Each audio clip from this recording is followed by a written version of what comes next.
Na semana passada eu fiz aí o vídeo, tanto no sábado quanto no domingo, a exposição de Romanos 14. E dentro de Romanos 14 a gente viu algumas opiniões diferentes dentro da própria igreja de Roma. E Paulo sempre falando de existir um cuidado com o irmão, mesmo com aqueles que são fracos na fé, que não são pessoas com pouca salvação, mas são pessoas que ainda estão presas a costumes antigos. E dentro disso, eu falei uma frase que talvez possa ter ficado um pouquinho mal interpretada. Eu falei que nós não devemos debater nem discutir com os nossos irmãos, devemos acolher e ensinar. Porém, o debate teológico é algo que acontece dentro da igreja por muito. Porém, o debate que eu estava falando não é o debate daqui, eu com você, a gente discutir e bater a boca. O debate é amigável, saudável e principalmente em espaços mais acadêmicos de teologia e entre pastores é muito bem-vindo, e até mesmo entre os próprios irmãos com os conhecimentos que eles têm. Isso é algo muito bem-vindo e é um convite que nós temos também. Dito isso, a gente sempre teve, desde os patrísticos, um grande debate, uma grande discussão dentro da teologia cristã.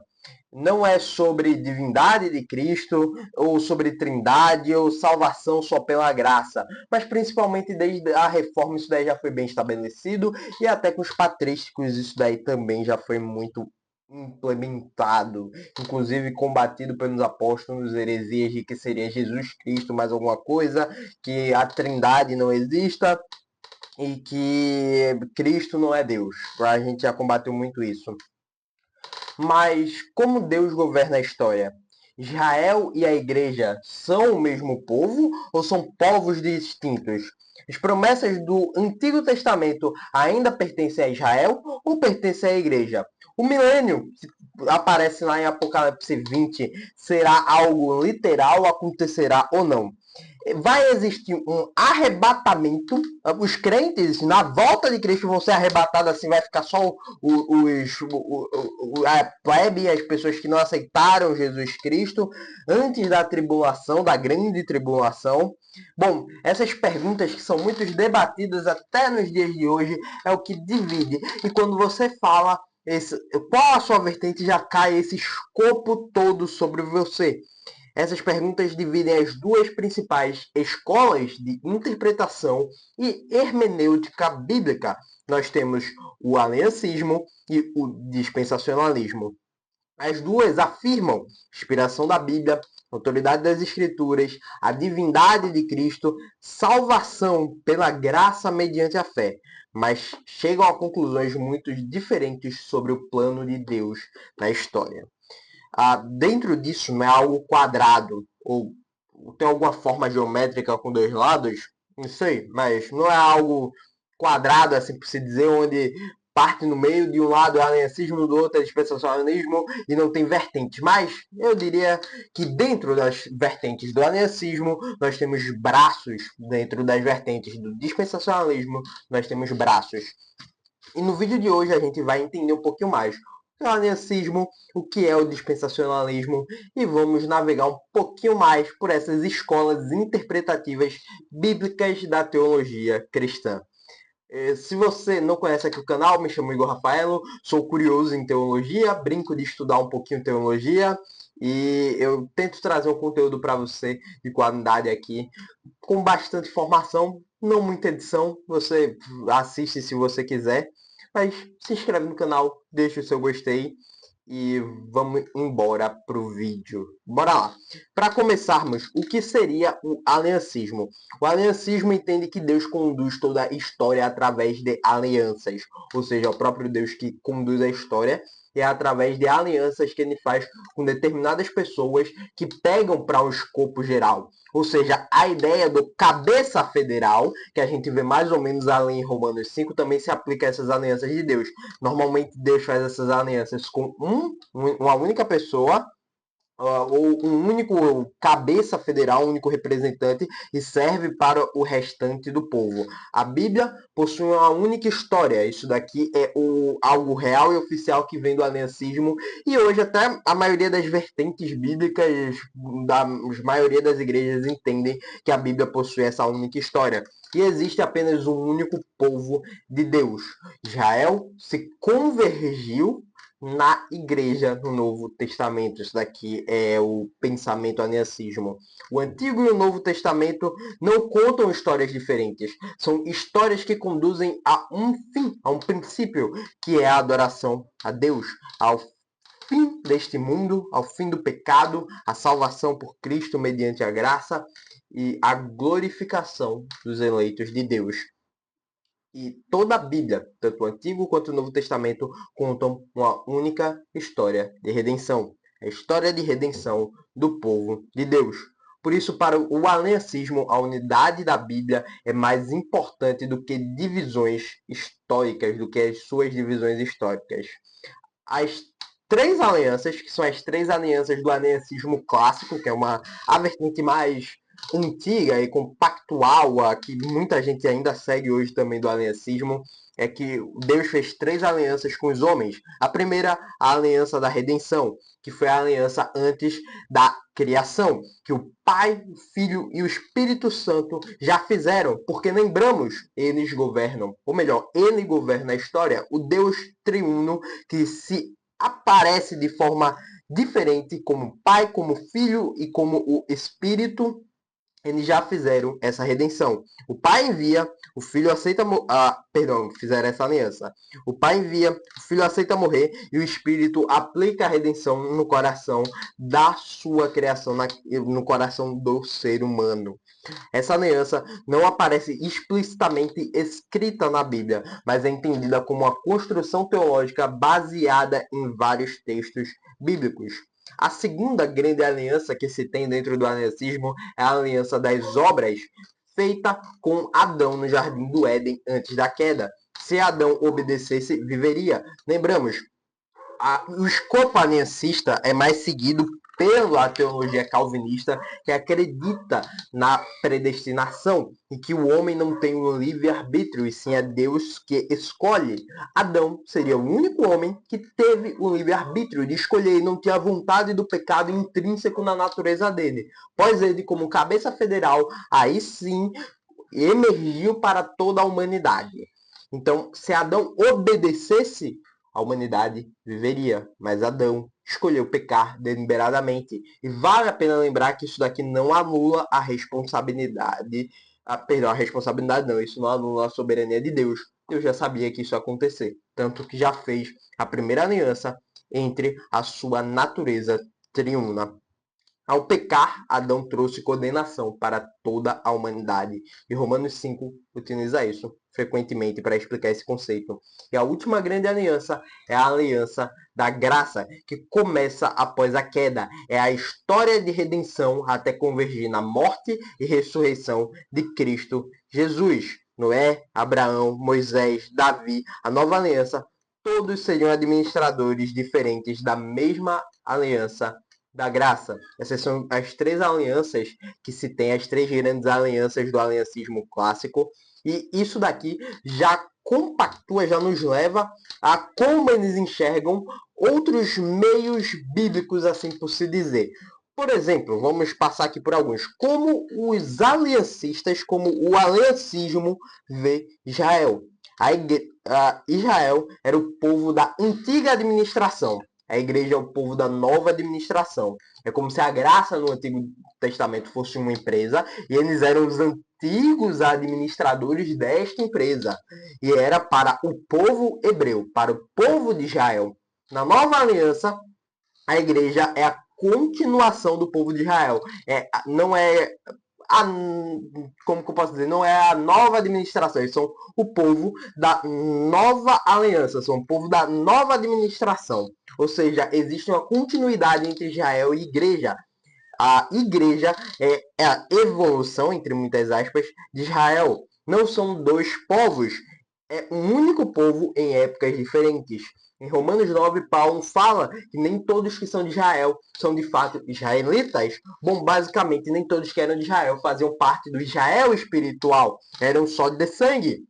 O Israel espiritual se converge na igreja. Assim como uma criança cresce e vira adulto, Israel amadureceria na igreja, graças a Cristo. E agora não mais pertencentes a um único povo, porém, para todos os povos que creem em Cristo Jesus. Isso também nos leva a ver como o batismo acontece dentro do aliancismo. Como existe uma continuidade clara entre Israel e a igreja, há muitos aliancistas que defendem o pé do batismo, em outras palavras, o batismo infantil. E o argumento principal é que a circuncisão era da antiga aliança e o batismo é a nova aliança. Ou seja, o batismo é como eu posso dizer, a revelação da circuncisão, é a continuidade da circuncisão na nova aliança. Agora, o batismo é um sinal visível de que aquelas pessoas fazem parte do povo de Deus, mas a verdadeira circuncisão continua acontecendo no coração, como acontecia na antiga aliança. Assim como as crianças recebiam a circuncisão, elas também recebem o batismo. E nem todos os aliancistas são pedobatistas, só dando aqui um disclaimer claro, tem muitos aliancistas, vertentes do aliancismo, que não seguem o pedobatismo, mas são historicamente, sempre foi essa posição predominante. Historicamente, dentro da igreja, o pedobatismo sempre foi a posição dominante. O aliancismo também veio uma certa forma diferente à lei mosaica, que, em tese, a maioria das igrejas assumiu esse papel, que eu não concordo, dá para se dizer, sou aliancista, já vou deixar isso aqui claro, mas tem um ponto que eu não concordo, por alguns motivos, mas bora lá. No aliancismo, divide-se a lei de Moisés em três partes: a lei moral, a lei cerimonial e a lei civil. A moral permanece, que são os 10 mandamentos, basicamente, para a moralidade humana, que é o guardar o sábado, no caso, guardar o dia do Senhor, guardar, não roubar, não matar. Eu vou explicar depois, no final do vídeo, porque eu não concordo com essa divisão. Nós temos aí as leis civis, que pertenciam somente ao Estado de Israel, ao povo físico de Israel, e também temos, basicamente, e a lei cerimonial, que foram cumpridas em Cristo Jesus. Essa divisão é muito utilizada pela tradição reformada. Eu não concordo muito com isso. Minha visão sobre a lei é bastante dispensacionalista, dá para se dizer. Minha visão sobre a lei é que a lei é aplicada no Novo Testamento de forma normativa. Não serve nem, não existe essa divisão aplicada de forma normativa. Para a gente é usado como uma norma para estabelecer outras questões na nova aliança. Basicamente, o amor é a convergência de todas essas leis. E o amor, aquele que ama, não vai roubar. Aquele que ama vai aproveitar um dia de descanso com a sua família e vai adorar a Deus. Aquele que ama não vai matar. Aquele que ama não vai roubar. Aquele que ama não sei o quê. Eu tenho mais essa visão, mas depois a gente discorre um pouquinho mais sobre isso. Mas essa é a tradição mais utilizada em meio reformado e também muitas igrejas, pelo que eu já naveguei por esse Brasilzão, na visão brasileira do pentecostalismo e dispensacionalismo. A escatologia no aliancismo também é algo a se chamar a atenção. O aliancismo não possui uma escatologia única, de tipo, o pessoal é só pré-tribulacionista, só pós-tribulacionista no aliancismo, como a gente vê às vezes no próprio dispensacionalismo, que a maioria é pré-tribulacionista. Tem algumas diferenças, que tem o pré-ira, não sei o que, mas foi invenção depois. Mas, na maioria das vezes, os aliancistas podem ser amilenistas, pós-milenistas e pré-milenistas históricos. Ou seja, alguém pode ser aliancista e discordar completamente de outro aliancista sobre o Apocalipse. Vamos lá, um exemplo meu. Sou aliancista. Na visão da IPB, eles são amilenistas, ou seja, o período de milênio ali não é literal, vai passar pela tribulação literal. Eu já sou como que eu posso dizer, eu sou um pós-milenista e um pós-tribulacionista. Eu acredito que vai haver um período de 1000 anos Já é uma visão completamente diferente da IPB. Vai haver o período de 1000 anos e a igreja vai passar pela grande tribulação. Então, essa é a minha visão, até diferente do círculo reformado que eu faço parte. E como eu falei, há tipos de aliancismo. O que a gente mais vê, e o que eu estou falando para vocês, é o aliancismo clássico ou o aliancismo tradicional, representado pelas grandes confissões reformadas, influenciada grandemente por João Calvino e as institutas da religião cristã, embora o sistema tenha sido mais desenvolvido posteriormente também. Nós temos o outro tipo de aliancismo, que é o aliancismo batista de 1689, que concorda com boa parte do aliancismo calvinista. A gente hoje tem mais batista moderno, mas o batista, em sua raiz, sempre foi calvinista de 4 pontos, dá para se dizer. Concorda com boa parte do aliancismo, mas entende que a nova aliança começou somente em Cristo Jesus. Por isso, o aliancismo batista de 1689 rejeita o batismo infantil, mantém as teologias da aliança, mas modifica bastante sua aplicação. E a principal delas é o batismo infantil, o pedobatismo, que eles não acreditam, eles rejeitam. Na nova teologia da aliança, conhecida nos Estados Unidos e muito propagada por reformados mais modernos, é o que é chamada de New Covenant Theology, surge quando ficar entre aliancismo e dispensacionalismo. Ela afirma que a lei de Moisés terminou, basicamente é o que eu sigo. O cristão vive sobre a lei de Cristo, ou seja, até em questões práticas sobre a guarda do domingo, eles chegam a discordar, inclusive, entre eles. Israel e igreja possuem uma continuidade, mas a nova aliança é realmente nova. Basicamente, entre muitas aspas, minha posição teológica, apesar de eu falar para vocês que tudo que tem neo-calvinismo, neo-pentecostalismo, eu já fico com o pé atrás. Mas, na nova teologia da aliança, pode-se dizer que eu estou mais puxado para ela. Porém, existe a outra forma, a outra escola de interpretar a Bíblia, que é simplesmente fantástica. Antes de eu me tornar reformado, eu dediquei anos da minha vida estudando essa forma de interpretação bíblica, que eu nunca cheguei a concordar muito, mas eu sempre estudei bastante. Inclusive, eu não vou me lembrar o nome de uma teologia sistemática agora, mas tem uma teologia sistemática dispensacionalista fantástica. Mas tem um livro que talvez vocês consigam entender mais um pouquinho, que é um livro Dispensacionalismo Progressivo, fala de uma vertente do dispensacionalismo, mas ele explica bastante sobre as variações, as diferenças do dispensacionalismo para o aliancismo. É um livro que eu recomendo para vocês também. Show? Mas bora lá. O que é o dispensacionalismo? O dispensacionalismo entende que Deus administra a história por diferentes dispensações, ou trazendo para uma linguagem mais aliancista, por diferentes alianças entre pessoas, por diferentes momentos da história de pessoas. Dispensação significa administração, uma diferente administração em determinada época. A forma de governo, economia divina, cada dispensação revela responsabilidades específicas dadas por Deus. Agora, as dispensações clássicas que mais são divididas são em 7. É 7, meu Deus?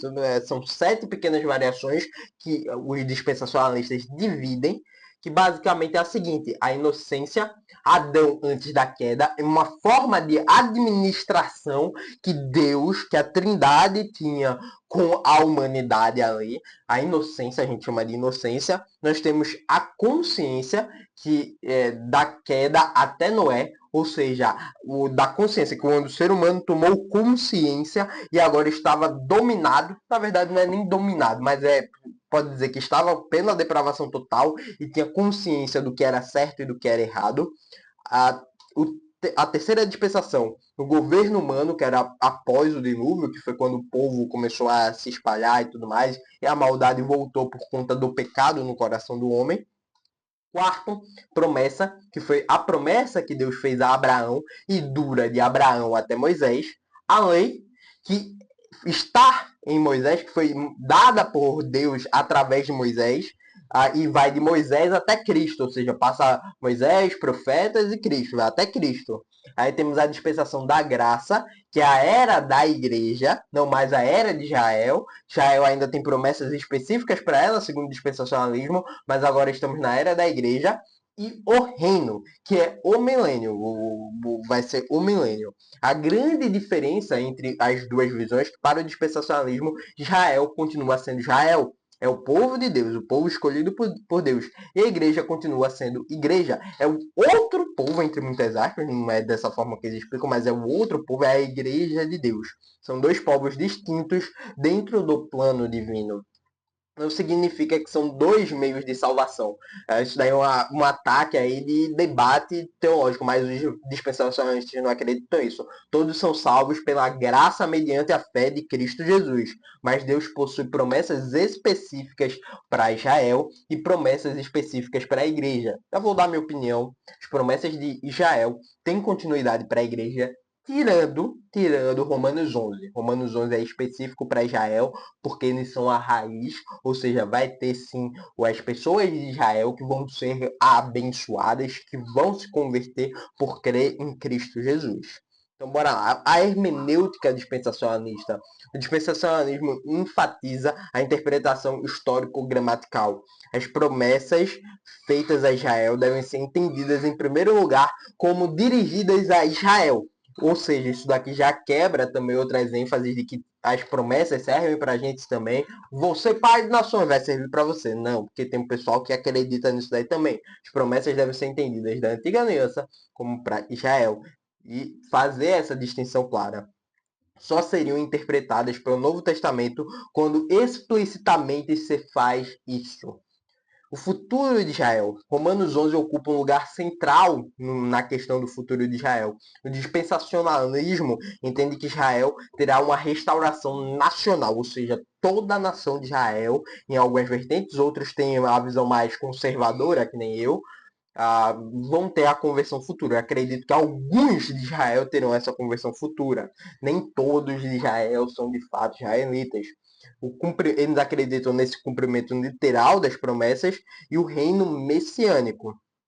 E isso enfatiza também como eles interpretam o milênio. Normalmente, o dispensacionalismo é pré-milenista e pré-tribulacionista. O que significa isso em tese? Eles são pré-tribulacionistas, ou seja, creem em um arrebatamento. De quando Jesus voltar à igreja e aqueles que creem em Cristo Jesus serão arrebatados antes do milênio também. Cristo retornará antes dos 1000 anos e reinará literalmente na terra. Jerusalém possui papel importante e Israel também terá o seu papel importante. O arrebatamento. Lembrando, sobre o arrebatamento, nem todos concordam com isso, mas a maioria acredita, a maioria histórica acredita, e na maioria das igrejas brasileiras também se acredita isso. Acredita no arrebatamento, na tribulação que não será passado pela igreja e a segunda vinda de Cristo. E também creem no milênio, só que nesse milênio Cristo reinará. Já eu vou passar minha visão. Eu sou pós-tribulacionista, creio eu na tribulação. E esse milênio será um milênio literal. Porém, o milênio, como que eu posso dizer sem cometer nenhum ato chulo, esse milênio será a tribulação em si, ao meu ver. Outro dia eu faço um vídeo mais explicado sobre minha visão sobre o arrebatamento em si. Tem algumas partes aí que a gente vai precisar quebrar um pouquinho a cabeça, mas futuramente vocês entendem. Os tipos de dispensacionalismo, assim como o aliancismo, tem alguns tipos diferentes do dispensacionalismo. Nós temos o dispensacionalismo clássico, representado por John Nelson Darby, que faz a separação muito forte entre Israel e igreja. Isso daí é o dispensacionalismo clássico, bate bastante nessa tecla. Nós temos o dispensacionalismo revisado, representado por Charles Rye, que mantém a distinção, mas reduz alguns extremos do sistema clássico. E o dispensacionalismo progressivo, que eu gosto muito, por sinal, apesar de eu não seguir o dispensacionalismo progressivo, eu sou aliancista da nova teologia, da nova aliança. Então, o dispensacionalismo progressivo é representado por Craig Bless e Darrell Brock, é a forma mais recente. Defende que o reino já começou, mas ainda não foi completamente consumado. Explicando até, entendendo um pouquinho diferente lá, Filipenses 1:6. O reino não foi consumado, existe um já e um ainda não. Israel continua tendo promessas que vão ser cumpridas futuramente, mas a igreja já participa espiritualmente de diversas bênçãos prometidas. É considerado um meio termo dentro do próprio dispensacionalismo. Aí a gente conseguiu ver as principais diferenças. Entre Israel e a igreja, o aliancismo é tudo um único povo, no dispensacionalismo são povos distintos. As promessas do Antigo Testamento, o aliancismo vê como cumpridas em Cristo e na igreja. O dispensacionalismo ainda possui um cumprimento nacional para Israel.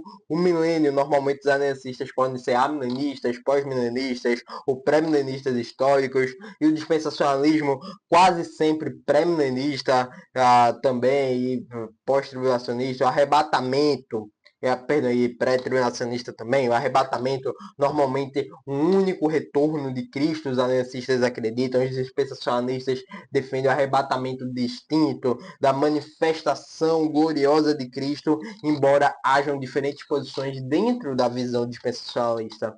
A interpretação da lei também é diferente. O aliancismo garante a continuidade entre Antigo e Novo Testamento. No dispensacionalismo, inclusive, minha visão vem mais do dispensacionalismo progressivo sobre a lei, que a lei serve de forma normativa para a igreja na nova aliança. Cada dispensação possui responsabilidades específicas. A relação do cristão com a lei mosaica é entendida de maneira diferente conforme a corrente da dispensacionalista. Na minha visão mais aliancista, é uma forma normativa dentro da nova aliança que vivemos, dessa aliança da graça que estamos vivendo. E temos o principal, que é a hermenêutica, a maior ênfase da unidade, da história da redenção, da interpretação da escritura à luz de Cristo e do cumprimento das alianças, da visão mais aliancista, e o dispensacionalismo, maior ênfase na interpretação histórico-gramatical e no cumprimento das promessas conforme os destinatários originais. E lembrando, na nova aliança, a gente só faz essa modificação dentro do dispensacionalismo de Israel para a igreja se for bastante claro. Então, isso nos leva a críticas que todos os lados recebem disso daí. O aliancismo dos dispensacionalistas recebem críticas claras de espiritualizar algumas promessas do Antigo Testamento, que confundiria tanto Israel e igreja. Eu acho essa crítica. A primeira ainda releva, mas essa daqui eu já acho bem errada, inclusive a visão dispensacionalista. E ela basearia parte de seu sistema em alianças deduzidas teologicamente e não explícitas nomeadas na escritura. Acho que abre grandes brechas para discussões essa última crítica que os aliancistas recebem bastante. Acho uma crítica bem errada, mas então bora lá, as críticas mais dirigidas ao dispensacionalismo. Essas críticas estão com cara de chat GPT, porque eu peguei essas críticas no chat GPT. Em resumo, peguei alguns livros aí, botei lá no chat GPT, me dei as principais críticas e foi. Vamos lá. As críticas dirigidas ao dispensacionalismo é que criaria uma separação excessiva entre Israel e igreja. E cria mesmo, venhamos e convenhamos, fragmentaria a história da redenção em diferentes administrações. A gente divide a história da redenção em algumas alianças diferentes, mas historicamente é a mesma aliança. Talvez. Abre alguns debates. Em suas formas clássicas, seria excessivamente literal em determinadas profecias. Aqui, realmente, o dispensacionalismo clássico bastante radical. Os principais representantes, ou seja, alguns representantes de ambos os lados. No aliancismo, nós temos João Calvino, que é o mais influente, Hermann Wilson, nós temos Luiz Berkhoff, que inclusive tem a teologia sistemática dele que bate bastante nisso, a teologia sistemática muito amada pelos presbiterianos. Nós temos o Palmer Robson e o Mike Horton. No dispensacionalismo, que foi o que eu mais passei a estudar, eu consigo falar com um pouquinho melhor sobre os escritores, os principais representantes e os criadores, entre muitas aspas, das posições. No dispensacionalismo, nós temos John Nelson Darby, C.E. Soffel, Niels Sperry Chafer, Charles Ryder, John Watson, Craig Blackser, Darrell Brock, entre muitos outros. Então, isso nos leva ao seguinte: aliancismo e o dispensacionalismo não são apenas duas opiniões sobre profecias. Elas representam dois grandes modelos de compreender a Bíblia, a relação entre Israel e a Igreja, dentre muitas outras coisas. Ao longo dos séculos, ambos os lados produziram teólogos, comentaristas bíblicos de excelente porte, que fizeram grandes trabalhos acadêmicos. Eu fiz todo esse vídeo só para vocês entenderem um pouquinho mais minha posição, que é uma posição aliancista. Deve existir esse debate sempre com amor envolvido, com zelo e com cuidado pelo nosso irmão. E não se achando melhor do que o outro está errado, porque aí você estaria sendo um pecado. Mesmo que eu considere grande parte do dispensacionalismo um erro teológico, eu dou graças a Deus pela vida dos meus irmãos dispensacionalistas, porque eles fazem isso, tentam interpretar a Bíblia, leem a Bíblia, têm o zelo com as escrituras, dando graças a Deus. Então, meu vídeo foi para isso, e é um estudo sério dessas duas tradições exige comparar seus propósitos hermenêuticos antes mesmo de avaliar suas conclusões. Então, deixa aqui nos comentários um pouquinho mais da sua visão, se é aliancista, dispensacionalista, o que você pensa sobre a igreja, qual o seu escopo teológico para nós interpretarmos a sua visão. Esse foi o vídeo de hoje. Clica no vídeo aí do lado. Tamo juntasso, galera. Falou, fui e tchau.